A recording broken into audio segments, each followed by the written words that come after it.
Hum.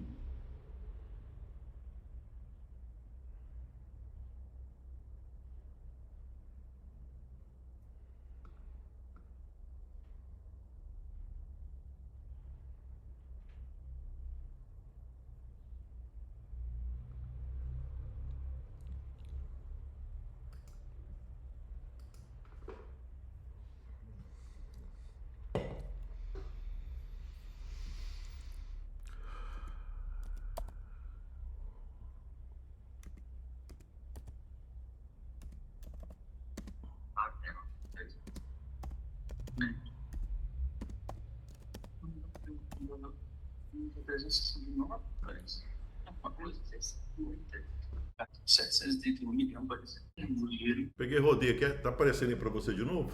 Tá, parece. Eu peguei e fiz aqui uma análise rápida aqui. Então as dívidas bancárias aqui, tá, você tá vendo aí na Tô tela? vendo aqui. Tá. Então tá aparecendo aí as dívidas de 2 milhões, atualizado já incluindo o juro, tá? Bancos que entrariam na recuperação judicial, o que não entraria. Eu entendi isso aqui e o advogado, o que ele está dizendo é o seguinte, é que você é dono tanto do Sicredi quanto do Cicobi. Entendi. E você não tem como é que você fala para você mesmo que você não vai pagar a sua dívida? Mas é uma dívida de você com você mesmo, porque você não é cliente do banco, você é dono do banco. Entendi. Então, a sociedade. então não faz sentido você entrar contra você, né? É o contrato deles, o regimento interno deles não bate com a lei, que protege o empresário. Sim, mas a questão é que você é o dono do banco. Se você é o dono do banco, você está querendo prazo para você pagar o que você deve. O banco já é seu. Então você não pode prejudicar aquilo que já é seu. Você está querendo, inclusive, folga para poder pagar aquilo que você deve. O banco é seu, você é um sócio. É um cotista lá, né? Então não faz sentido. E realmente faz sentido ele dizer, não coloque isso não, que senão ele vai, não, mas o banco é seu, então não vai dar certo. Mas tudo bem, aqui está a dívida, aqui está outras obrigações, agiota, fornecedores, que também totaliza 5 milhões, né? 800. Tá? Isso aí, fora tem 600 mil, desse senhor na tabela, de limite entre cartão, limite de conta garantida, que se eu queira usar. O que o advogado diz? Não, peraí. Que o correto... Não, tipo assim, aqui lá, o que eu estou dizendo, por enquanto, é os seus passivos, 5 milhões e 800. Aqueles 600 é um ativo, você não usou ainda, mas você pode usar. Hã? Não usei. Tá, não, então, não usei. Veja bem que ele tá. Ele aconselha usar para fazer caixa e jogar na recuperação. Tá, o que eu estou dizendo é o seguinte, hoje, a fotografia mostra o seguinte, uma dívida que, somando tudo, ela resultou em 5 milhões. Esse é o seu passivo, essa é a sua obrigação. O seu ativo, qual que seria os recursos que você tem? Os recursos que você pode utilizar, a força que você tem. Você tem a força do seu estoque, né? O estoque de 3 milhões e 900. Os recebíveis que você tem, que são coisas que estão ainda a receber 731. E também você teria à disposição um dinheiro que não é seu, mas que você poderia utilizar, que seria mais 600 mil reais, que seria acrescentado ao passivo na recuperação judicial. Seria isso? Isso tudo bem correto. Você está acompanhando aí? Estou acompanhando. Tá. Então, o que a gente tem é imóveis. Perfeito. Só que, tudo bem. Agora só um detalhe aqui, o agiota é quanto por cento? 2%. E fornecedor, já tem algum fornecedor vencido, esses fornecedores não, aqui? Não tem nem vencido nem protesto. Na realidade, não tem nada vencido. Nada, nenhuma parcela de banco, nada. O problema é que a situação que está aí, que o senhor mesmo está avaliando, eu estou tentando salvar uma coisa que pode acontecer pior daqui a um ano, ou daqui 6 meses. Tá. Porque a gente fez uma conta, pelas análises que a gente tem, o lucro da empresa não paga esse tanto de parcela, esse juro, não consegue pagar. E aí eu estou percebendo que a conta só está aumentando. Então eu tenho que ver o que acontece com isso aí. E outra, é um valor muito alto, né? Tá. O que acontece que está aumentando, professor, é que nós teve um acréscimo de 1,5 milhão de dívida, mais 500 mil de reforma. 1,5 milhão foi prejuízos externos. Prejuízos assim, externos, contando com esse processo trabalhista que a gente tem, mas o prejuízo que a gente tomou do funcionário, que ele roubou, dá 500 conto, mais de 500 conto. Só que ele roubou é 400, o processo é 280? Aí depois teve o Jeffter avalizou, né, dívida para o sogro dele, que aí a gente teve que assumir. Aí esse prejuízo é 1,5 milhão mais ou menos, mais uns 500 mil de reforma que a gente teve que fazer aqui, que estava nas últimas. Então foi para 2 milhões de acréscimo de dívida de 2 anos para cá. De 3 anos. 3 anos para cá. 3 anos para cá aumentou 2 milhões de dívida. Mas não era esse valor aí. Mas a reforma foi nossa culpa, mesmo que a gente que decidiu reformar e tudo bem, porque a loja estava muito precária e você sabe, a gente começa a reformar e gasta uma coisa aqui, outra ali, daqui a pouco já está lá em cima, foi mais ou menos aconteceu. Agora, esse externo aí foi uma coisa atípica, né? Apareceu e infelizmente afetou muito o caixa da empresa. Antigamente nós não tínhamos um monte de dívida, até porque o banco me prestou isso tudo, porque nós não fazia dívida, nós tem movimento e não tinha dívida. Mas aí aconteceu isso aí, entendeu? Tem quantos anos a empresa? Nós estamos aqui em Paranapuã desde 2002, só que lá em Mesópolis nós começamos em 93, eu era criança ainda, aí a gente abriu aqui em Paranapuã. Então, assim, o que eu digo com isso? Assim, no meu ver, é claro que depois daquela reunião que a gente teve, abriu muitos olhos nossos, que tem coisas que dá para cortar dentro da empresa, isso eu concordo, até um bisturi precisa passar, sim, eu concordo. Mas o que eu vejo, a empresa é uma empresa viável. O problema é o que acarretou na empresa, se tornou ela pesada demais para carregar isso aí, entendeu? Tem o lucro, mas o lucro vai tudo embora. Vamos continuar analisando aqui então. Então, o Bradesco onerou a dívida com aumento de 38% apenas em juro. O Itaú representa o maior percentual de crescimento da dívida, 48%. Não, mas o Itaú é pouco, é 100 e poucos mil. Estranho. Itaú é 40. Às vezes pode ser que... Deixa eu pegar e só ver aqui o que foi que... Não, o Itaú é pouco, deve pouco o Itaú lá. A questão que está fazendo a conta aqui é o seguinte, porque aqui está dizendo que ele é o que mais cresceu, porque ele cresceu de 113 para 168. Entendi. Então, o juro aplicado. Então, uma das coisas que a gente tem que analisar é o seguinte, na hora que você estratifica da forma como eu estou fazendo, então você descobre, às vezes, aonde você mais deve, e pode ser que, de repente, a dívida cresce numa velocidade pequena. E, de repente, tem uma dívida menor e ela acaba crescendo percentualmente muito mais do que a outra. Então, é isso que está dizendo aqui, né? E o Itaú, ele está crescendo numa velocidade maior do que o outro, né? Provavelmente o juro é maior. Então, foi isso. Você está vendo aí as informações? Tá. Agora eu entendi. Bem, então, assim, eu pedi um apoio aqui, né, eu joguei para a inteligência artificial para ajudar a gente. Então, está dizendo numa primeira avaliação, mas continua, depois eu fiz mais análise, 88% da dívida bancária na recuperação judicial, certo? Então, o que seria coerente, né? Porque mantém funcionando a empresa, a recuperação judicial, negocia com os fornecedores estratégicos de maneira que nessa negociação, na hora que vocês conversarem com esse pessoal, eu acredito que não vai ter problema. É claro que eles não vão ficar soltando foguete, mas vão pegar e aceitar, né? É assim que funciona, né? Eu fico porque se não aceitar, é igual advogado joga para recuperação, é pior, né? Não, mas é tipo assim, diz que a negociação boa é aquela que deixa um gosto amargo na boca. O que você quer dizer com isso? É que podia ter sido melhor, mas tudo bem, né? Então sempre tem... Toda negociação, ela guarda um pouco de amargo na boca. Podia ter sido melhor, mas tá bom, né? Então, eles não vão... Pode ficar chateadinho, mas depois fica satisfeito. Eliminar rapidamente a dívida com a agiota, né? O agiota também não entra, né? Também fica fora. Não entra. Na realidade, o advogado falou que entra sim. Se a gente fazer um trato de empréstimo lá atrás, colocar na contabilidade, tudo. Só que a gente não quer colocar, porque esses dois agiotas aí, assim, a gente, é um amigo nosso aqui da cidade, entendeu? Amigo pro, eu não quero, assim, prejudicar ele, não. Eu quero pagar ele, isso aí eu quero deixar fora. Nem que o advogado podia pôr sim, mas eu não coloco, não. Vou pagar ele a parte. Eu posso até chegar nele e falar assim, não, amigo, diminui esse juro, ou faz umas parcelas sem juro, alguma negociação. Vou tentar, mas assim, mas não é, não queria, porque cidade pequena, vai virar aquele, assim, entendeu?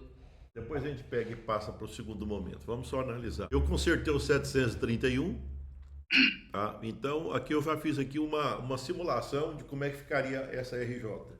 Então tudo, vamos dizer assim, baseado no que está analisando aqui, vocês preenchem o requisito para a recuperação judicial. A única coisa que eu ficaria é tipo assim, quanto que custa a recuperação judicial? Quantos mil milhões?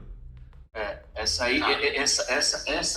pergunta que você fez foi o que a gente mais se preocupou, né? E fomos lá e tivemos reunião, tudo. Não é barato, tá? Não é barato. O advogado ele vai cobrar uma mensalidade de R$ 9.900, que é 6 salário mínimo, por 36 meses, certo? Esse é o serviço de advogado. E mais 10% do lucro, da vantagem obtida. Então, por exemplo, se nós entrou o fornecedor está fora, né? Não entra na conta. Está até em contrato aí, ele mandou o contrato, nós lê tudo. Mas, por exemplo, aí vai entrar banco. Então, o banco tem 3 milhões. Se ele conseguir, ele fala de 90%. Então, vamos falar o que ele está falando, porque às vezes não é isso também. Mas se 3 milhões, 90%, vamos pagar nisso aí 2 milhões e 600 e pouco. Não, desculpa, 300 e poucos mil. 300 e poucos mil. Nesses 2 milhões e 600, ele tem 10%, entendeu? Da vantagem obtida. Esse é o serviço dele. O desconto conseguido, que a gente viu. Então, é 9.900 por 36 meses, mais 10% quando fechar o acordo e ter o desconto concedido. 10% do desconto concedido. Então, se a gente conseguir 1 milhão de desconto, é 100 mil. Tem que passar para ele, entendeu? Essa é a despesa dele. Aí depois ele diz que vai gastar, em média, de mais ou menos 1,5% o valor da causa para entrar. Então, 60 mil, por exemplo, mas aí tem que entrar com os fornecedores tudo, porque senão não tem os votos. O processo vai ser entrado com os fornecedores, só não vai participar porque a gente vai pagar eles antes. Então, vai dar aí, vamos pôr 6 milhões de fornecedor, a 1,5% vai dar 90 mil, taxa do fórum. Aí depois tem, acho que 3% do administrador judicial, mais 180 mil, certo? E depois tem mais 30 mil de um consultor que tem que passar tudo de informação para contabilidade, para ele ter um consultor que trabalha 1 ano em cima disso para fazer essa assembleia, tudo junto com eles lá, que tem que pagar 30 mil. Aí eu somei aqui, eu acho que dá mais de 600. Quer ver? 36 vezes 9.900, já vai dar 356 para advogado. Os 10% eu vou deixar fora por enquanto, né? E a gente não sabe por quê. Mais 90 mil, mais 180 mil, 356 mais 90, mais 180, mais 30 mil, 650 mil, mais ou menos, vão gastar com isso. Só que assim, qual é a conta que a gente fez? Ele fala que, tipo assim, que consegue esse desconto aí. Se a gente conseguir abater 1,5 milhão, eu vou falar 50%, porque o banco vai entrar com 3 milhões, porque está 2.500 e pouco, nós vamos usar aquele limite lá, dá 3 milhões. Então, se conseguir 50%, que ele garante, falou várias vezes em 90%, mas eu estou colocando lá embaixo, é 1,5 milhão a menos, né, de desconto. Aí 1,5 milhão a menos 600 mil, 1,5 milhão a menos, tá, beleza. E ficar 1 ano já sem pagar isso, essa negociação é daqui 1 ano ainda. O fórum breca de 6 meses, aí pode pedir a prorrogação para mais 6 meses. Então, 1 ano. Então, 1 ano sem pagar essas parcelas, sem pagar nada de juros, e depois ainda ter desconto de 50%, só esse ano que a gente ficou sem pagar, eu acho que já cobra essa despesa de 600 mil. Porque você vê, nós estamos pagando 130 mil por mês, depois 130 mil. É isso que a gente fez essa conta. É caro, realmente é caro. Eu considero que não é barato. Só que assim, a vantagem que vai ter depois é 130 mil. Se eu pagar 5 meses, 130 mil, já deu 650 mil. Já pagou eles, no caso, entendeu? É assim. Não, mas esse cobre não tá também. Esses 3 milhões não se cobre. Se cobre, porque é 2 milhões e 500, mas não vão usar os 600. Então é 3 milhões. Estou fazendo conta de 3 milhões. Essa conta que eu fiz, eu não sei qual que é o pensamento seu aí, tudo. Então, e a outra vantagem também da RJ, que eu achei, é assim, ó, a RJ, ela não protege o sócio, não protege, entendeu? Só que ela protege a empresa. E o que acontece nesse caso aí? O banco não vai poder cobrar a empresa, mas vai poder cobrar nós. Só que qual que é a estratégia dele? Os imóveis, os veículos, tá tudo no nome da empresa. Acho que são os 2 carrinhos velhos aí, depois acho que tá no meu nome, isso aí é uma moto. Só que os imóveis está tudo nome pessoa física. Nós temos 5 milhões de imóveis, né, já. Então, 5 milhões de imóveis. Só que o que ele fez? Qual que é a estratégia dele? Fazer a integralização, já agora, inclusive eu já decidi isso, dos imóveis na empresa. Entendeu? Por que isso? Porque se eu faço a integralização no imóvel na empresa, o banco não toma o imóvel. Por quê? Porque é da empresa, não é de pessoa física. E a recuperação judicial, ela protege a empresa. A única diferença que ele falou é o seguinte: se a sua empresa estiver ferrada mesmo, não tiver condições de pagar, aí não deve fazer isso. Por quê? Porque se depois da recuperação judicial vem a falência. Aí se vir a falência, acabou, e você perde os imóveis. Então é por isso que ele falou, você tem que analisar, a gente levei os dados para ele e tudo.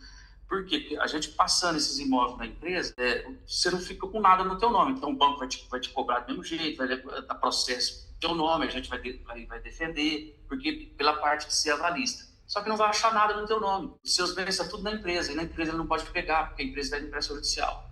Então, cumprindo o que ele falou, fazendo o plano e cumprindo, acabou, o seu prédio está livre. O que a gente tem que ver é o seguinte: se você não cumprir o plano, aí entra para falência, aí o prédio vai para leilão, né? Aí vira aquela. Então, é por isso que a gente tem que fazer, a gente está pensando em fazer uma coisa assim, para também não. Mas, assim, a empresa do jeito que está, o tanto que vende, o cliente que tem, o problema é as despesas de parcela e juros financeiro que a gente tem.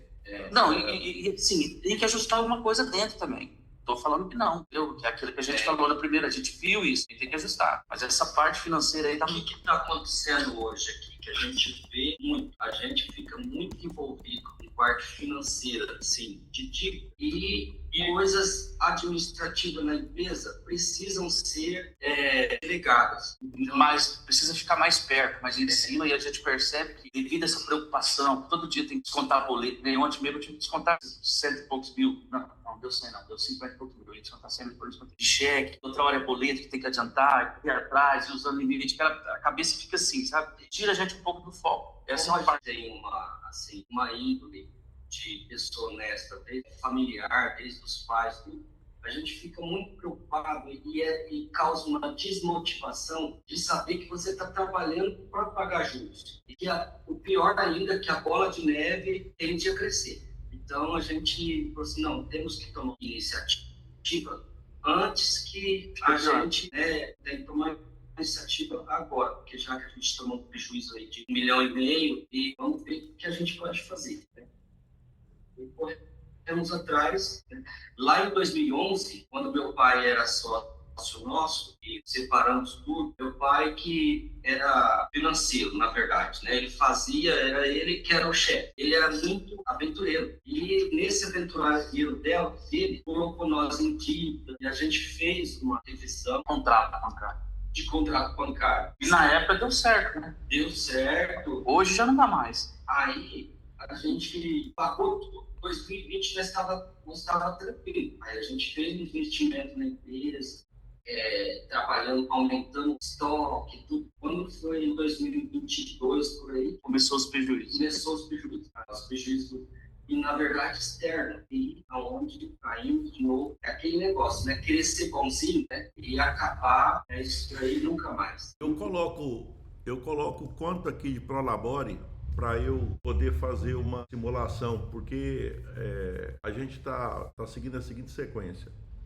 Olha, hoje gastando em média... O quanto eu tenho, e hoje nós estamos analisando o quanto eu devo. O que eu poderia colocar aqui de Prolabore para vocês dois? Então, o que a gente gasta hoje é em média de 12 a 13 mil cada um. 12, 13 conto cada um. Eu até acho que a gente tem que reduzir isso. Conversei até com a minha mulher, falei assim, olha, nós vai ter que dar uma ajustada nisso também. Se gastar 12 pau aí, acho que dá para dar uma melhorada, né? Mas hoje é isso que a gente está gastando. Eu posso colocar 24 para vocês dois? Isso, 12 cada um?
condicionaria, gostava, toda hora, e sabe onde morreu?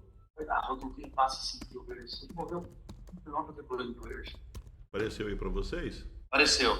Tá, então eu fiz uma terceira simulação aqui. O que eu fiz? Eu considerei o Prolabore 12 mil para cada um. Então aqui tem, segundo aqueles dados que nós analisamos da vez na análise passada, só que sem analisar nenhum esforço ainda de corte, nada. Baseado naquilo lá, tem um lucro operacional médio de R$88 mil. Lembra, só que tem um detalhe, eu tirei de lá todas as dívidas, né? Ah, sim. Tá. Até porque é o seguinte, quando a gente pega e faz conta, é um raciocínio que eu utilizo muito, que é o seguinte, tem duas empresas, elas faturam a mesma coisa, tem a mesma despesa. A empresa A não tem nenhuma dívida, a empresa B tem dívida. Na minha cabeça, para fazer a conta, a dívida não faz parte da empresa. Porque tem outra que não tem. Aí pode até ter aquela informação, não, mas é que no passado aconteceu tal coisa. Eu acredito que lá naquele material que eu tenho lá, se não me engano, no módulo 2, no módulo 1, que fala de hábito, e no módulo 3, que fala de comportamento, e analisa como é que é a cabeça de quem tem prosperidade. A cabeça da pessoa que tem prosperidade, primeira coisa é o seguinte, o que passou, passou. Passou. Não tem que estar remoendo, né? É tipo assim, eu gosto muito de utilizar a expressão até do Mandela. A gente tem que esquecer e tem que perdoar e tem que, tipo assim, passou. Não pode esquecer. Esquecer jamais. Agora passou. Só que aí tem um detalhe, já que eu estou pensando dessa forma, e outra coisa, tudo que aconteceu foi porque, em princípio, eu deixei. Sim. Em princípio, eu deixei.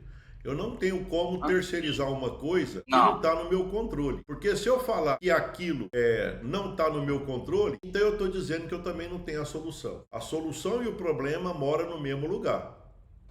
Tem uma expressão americana que fala assim, think like a boss. Pense como patrão. O patrão, ele sempre está no volante. Ele nunca está no banco do passageiro. Então, é o seguinte... é o que acontece com nós aqui. É o que acontece com nós aqui, professor. Então é o Fica seguinte... muito fechado dentro do escritório, a empresa fica aí e cuidando dessas coisas, é complicado. E tem um detalhe também. Às vezes, o fato de ficar no operacional, ficar controlando o número, não significa que está no estratégico. Não significa. A gente poderia até pegar, deixa eu pegar e ver se tem alguma... Tem lá também no meu material, tem isso aí lá quando fala de estratégia, eu acho que o capítulo 6 ou 7, até uma tabelinha lá, que mostra o seguinte, operacional, fechar a loja, abrir a loja, fazer a limpeza, fazer a entrega, isso aqui é operacional. Quando a empresa é muito pequena, o dono faz isso. No caso de vocês, não precisa fazer isso. Vamos subir para o meio, tático. Então, eu compro, eu vendo, eu controlo quem paga, eu controlo e eu faço o preço.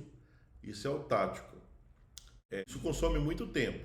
Eu diria para vocês que é o seguinte, se somar o tático operacional, dá mais ou menos 70% a 80% do tempo de uma empresa. Tá? Então, sobra mais ou menos 10% a 20% para o último nível, que é o nível do estratégico, tá? E isso ficou, tipo assim, muita gente já explicou isso, mas a pessoa que explicou o McDonald's, o mito do empreendedor, se não me engano, como é que funciona a cabeça do empreendedor, ele fala o seguinte, olha, onde o empreendedor mais deveria estar é lá no 10% a 20%, que define todo o resto. Mas, às vezes, acaba sendo consumido pelo tático e pelo operacional. Então, eu estou trabalhando demais, fazendo as coisas acontecer, estou controlando o número, mas o que seria o estratégico? O estratégico, ele tem uma característica diferente. O exemplo mais prático do estratégico é esse momento agora. Esse momento, vocês não estão lembrando da porta aberta ou fechada, não está lembrando dos números lá da planilha, pode até ser que quando eu falo, você faz referência, agora que eu estou aí, então aquilo lá. Agora, você está com o olho de quem quer tomar a decisão, está com o olho de quem vai lá para o volante, tá? E é isso que faz a diferença, né? É isso que faz a diferença no sentido de organizar. Então, baseado naquilo que vocês me passaram, certo?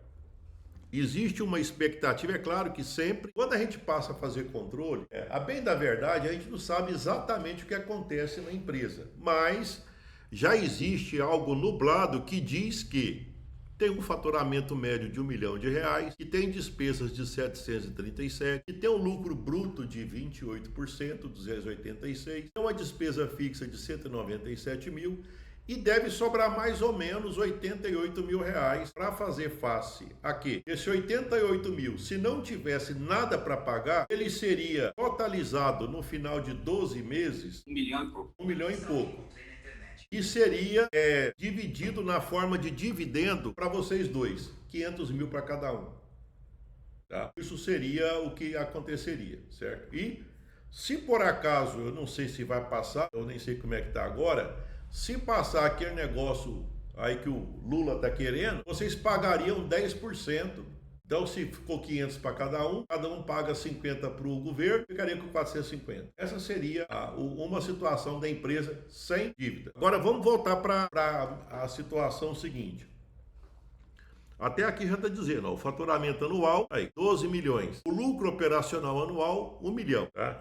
Então, a primeira coisa que está mostrando aqui é que a empresa tem uma capacidade de geração de caixa, certo? Ela tem essa capacidade, certo? Uma das coisas que eu já percebi em empresa, eu tive empresa que ela cresceu muito, ela comprou prédio, fazenda, inclusive coisas que eu tenho hoje foi por conta disso.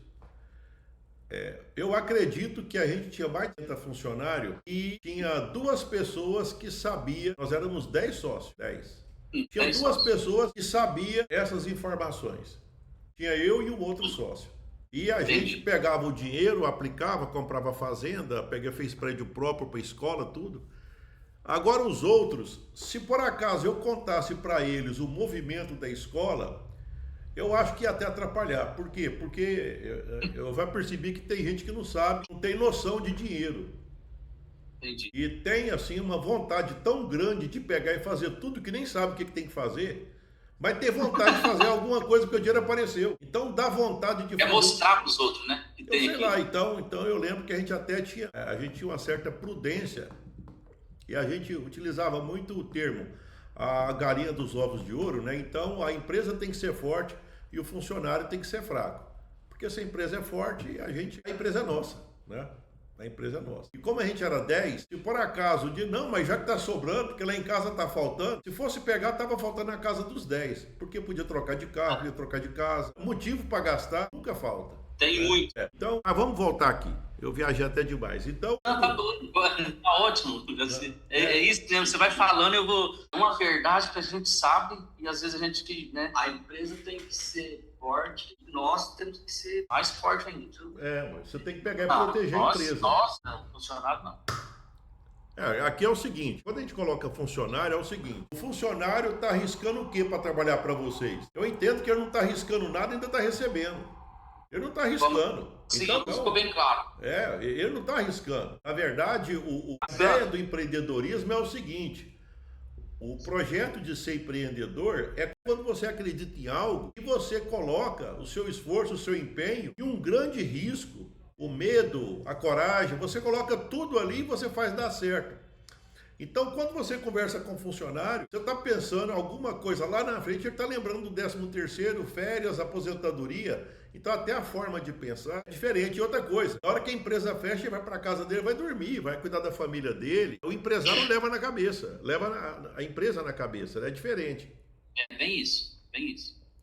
Eu estou acordando 4, 5 horas eu estou acordando 4, 5 horas da manhã, não estou conseguindo dormir. Pois é, então. Então, a ideia é o seguinte, é que essa empresa, é claro que esse 1 milhão que está aqui, é o 1 milhão, eu vou devolver aquela planilha para vocês, para a gente pegar e dar uma aprimorada dela, mas lá não tem esforço ainda. Lá não tem esforço. O que é esforço? Eu vou cortar isso, eu vou cortar aquilo, vou cortar... Não tem nada. Porque veja bem que a única coisa que nós fizemos naquela reunião passada foi colocar no papel